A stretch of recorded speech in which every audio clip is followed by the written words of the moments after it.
जब यीशु मसीह ने यूहन्ना के बारे में पतरस से कहा था कि अगर मेरे आने तक यूहन्ना ठहरा रहे तो तुझे इससे क्या, तो क्या ऐसा हुआ? क्या आज भी वो चेला जीवित है? 2000 साल पहले जब यीशु मसीह धरती पर थे, उस समय रोमी सरकार का इजराइल पर कब्जा था और जो भविष्यवाणियां दानियल, जकरिया और यशाया भविष्यद्वक्ता ने की थी, उसके अनुसार इजरायली लोग जानते थे कि एक मसीहा आएगा जो इजराइल के दुश्मनों को खत्म करेगा और अपने राज्य को स्थापित करेगा। यूहन्ना बपतिस्मा देने वाला भी परमेश्वर के राज्य का प्रचार कर रहा था कि अपने मन को फिराओ, परमेश्वर का राज्य निकट है। यीशु मसीह ने भी यही प्रचार किया कि मन फिराओ, परमेश्वर का राज्य निकट है। अब जब चेलों ने यह विश्वास किया कि यीशु ही वो मसीहा है जो अपने राज्य को इस धरती पर स्थापित करेगा, तो वो इस आशा में थे कि कोई ऐसा दिन होगा जब यीशु मसीह इजराइल के दुश्मनों को खत्म करेगा और एक नया राज्य स्थापित करेगा। पर जब यीशु मसीह क्रूस पर चढ़ा दिए गए, तब चेलों और लोगों का विश्वास टूट गया कि यीशु ही वो मसीह है और परमेश्वर का राज्य आ पहुंचा है। पर तीसरे दिन यीशु मसीह मुर्दों में से जी उठे और लोगों ने यीशु मसीह की कब्र को खाली पाया, जो आज तक खाली है। हमारा परमेश्वर मुर्दा नहीं, वो जिंदा परमेश्वर है। जब यीशु मसीह जी उठे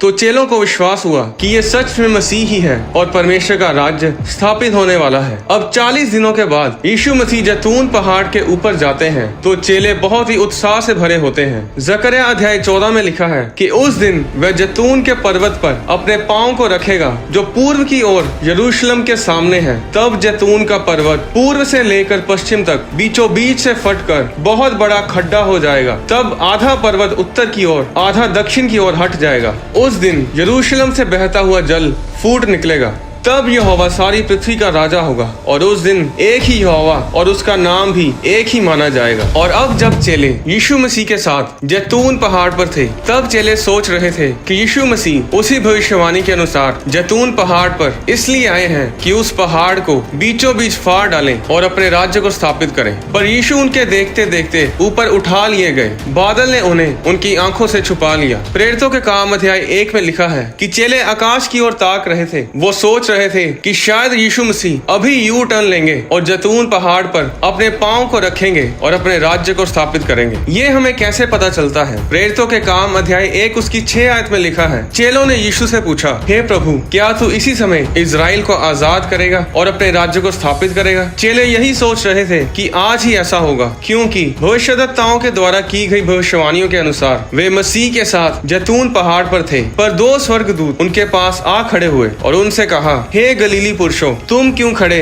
आकाश की ओर देख रहे हो? यही यीशु जो तुम्हारे पास से स्वर्ग पर उठा लिया गया है, जिस रीति से तुमने उसे स्वर्ग को जाते देखा है, उसी रीति से वह फिर आएगा।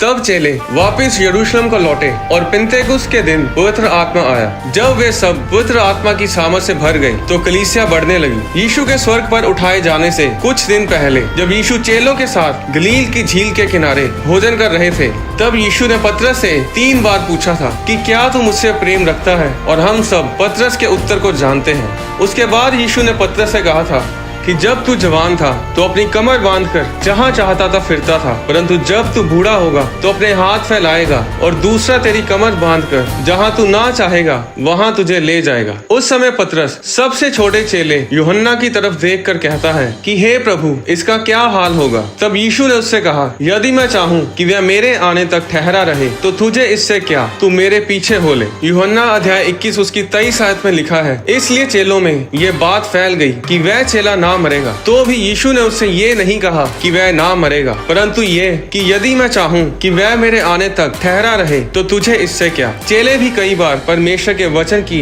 व्याख्या में गलती कर देते थे। अब चेले मन में ये सोचकर बैठे थे कि यूहन्ना कभी नहीं मरेगा, क्योंकि यीशु ने उनसे कहा था कि तुम में से कुछ ऐसे हैं कि वे जब तक मनुष्य के पुत्र को उसके राज्य में आते हुए ना देख लेंगे, तब तक मृत्यु का स्वाद कभी ना चखेंगे।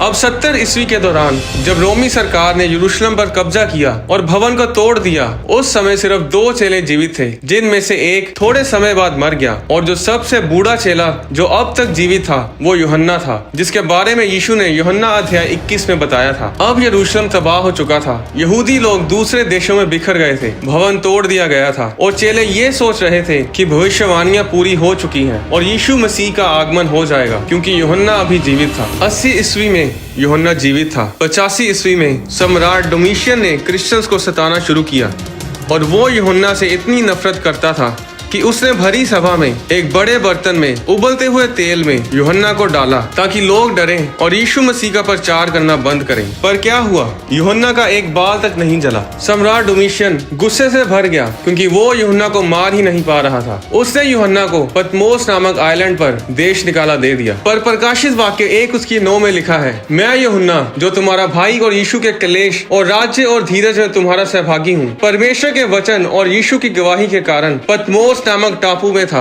मैं प्रभु के दिन आत्मा में आ गया और अपने पीछे घूमकर मैंने सोने की 7 दीवटें देखी और उन दीवटों के बीच में मनुष्य के पुत्र सदृश एक पुरुष को देखा जो पांव तक का वस्त्र पहने और छाती पर सोने का पटुका बांधे हुए था। उसके सिर और बाल ऊन वरन पाले के समान उज्जवल थे और उसकी आंखें आग की ज्वाला के समान थी। उसके पांव उत्तम पीतल के समान थे जो मानो भट्टी में तपाया गया हो और उसका शब्द बहुत ही जल के शब्द के समान था। वह अपने दाहिने हाथ में 7 तारे लिए हुए था और उसके मुख से तेज 2-धारी तलवार निकलती थी। उसका मुंह ऐसा प्रज्वलित था जैसा सूर्य कड़ी धूप के समय चमकता है। जब मैंने उसे देखा तो उसके पैरों पर गिर पड़ा। उसने मुझ पर अपना दाहिना हाथ रखकर कहा, मत डर, मैं प्रथम और अंतिम और जीवता हूँ और मृत्यु और अधोलोक की कुंजियां मेरे ही पास हैं। इसलिए जो बातें तूने देखी हैं और जो बातें हो रही हैं और जो बातें इसके बाद होने वाली हैं, उन सब को लिख ले। अध्याय 2 और 3 में वो 7 कलीसियाओं को संबोधित करता है। अध्याय 4 में वो स्वर्ग में उठा लिया जाता है। अध्याय 5 में वो 7 मोहर वाली पुस्तक को देखता है और एक वध किया हुआ मेमना देखता है जो जगत की उत्पत्ति के समय से घात हुआ, यानी कि प्रभु यीशु मसीह। अध्याय 6 में वो 7 मोहरों को खुलता हुआ देखता है और विनाश करने वाले 4 घोड़ों को देखता है, अंत के दिनों के चिन्हों को देखता है। अध्याय 7 में वो 1,44,000 यहूदियों पर मोहर लगते देखता है। अध्याय 8 में वो आने वाली चीजों की भविष्यवाणियां करता है। अध्याय 9 में वो अथाह कुंड को खुलते हुए देखता है। अध्याय 10 में वो एक जन को सिंहासन पर बैठे देखता है। अध्याय 11 में वो 2 गवाहों को देखता है जो विपत्ति के दिनों में आएंगे और 1208 दिन तक भविष्यवाणियां करेंगे। अध्याय 12 में वो एक स्त्री को देखता है जो सूर्य ओढ़े हुए थी। ये इजराइल है जो एंटी क्राइस्ट यानी मसीह विरोधी से बचकर जंगल को भाग गई, जहाँ परमेश्वर की ओर से उसके लिए एक जगह तैयार की गई थी कि वहाँ वह 1208 दिन तक पाली जाए। अध्याय 13 में वो एक पशु को समुद्र से निकलते देखता है जो एंटी क्राइस्ट यानी कि मसीह विरोधी है, जिसके 10 सींग और 7 सिर थे। उसने झूठे भविष्यद्वक्ता को देखा जिसके मेमने के से 2 सींग थे और वह अजगर के समान बोलता था। अध्याय 14 में वो 1,44,000 यहूदियों को परमेश्वर के सिंहासन के सामने उठा लिए देखता है। अध्याय 15 में वो और विपत्तियों को धरती के ऊपर आते देखता है। अध्याय 16 में वो फिर धरती पर छोड़ी गई विपत्तियों के बारे में बताता है। अध्याय 17 में वो भेद बेबीलोन के बारे में बोलता है। अध्याय 17 और 18 में वो भेद बेबीलोन के विनाश को देखता है। अध्याय 19 में मसीह के आगमन को देखता है, एंटी क्राइस्ट और फॉल्स प्रॉफिट को यानी कि मसीह विरोधी और झूठे भविष्यद्वक्ता को आग की झील में डाले हुए देखता है। अध्याय 20 में शैतान को बांधा हुआ देखता है,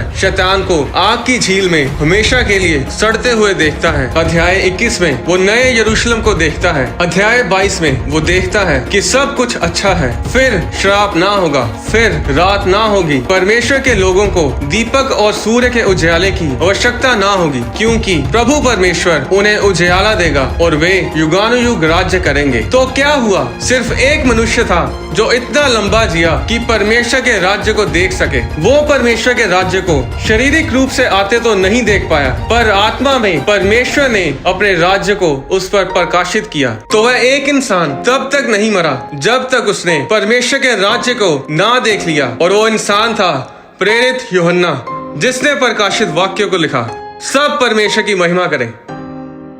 हम सब देख सकते हैं कि प्रकाशित वाक्य में लिखी गई हर एक भविष्यवाणी, हर एक बात पूरी हो रही है। और अगली वीडियो में मैं आपको बताऊंगा कि इस युग का अंत बहुत ही नजदीक है। बहुत ही नजदीक से मेरा मतलब है कि सिर्फ 30 और 40 साल रह चुके हैं जब यीशु मसीह अपनी कलीसिया को लेने आएंगे और हम परमेश्वर के साथ युगानुयुग राज्य करेंगे। बाइबल से संबंधित और भी वीडियोस को देखने के लिए आप हमारे चैनल होली स्पिरिट प्रोडक्शंस को सब्सक्राइब करें। परमेश्वर आपको आशीष दे।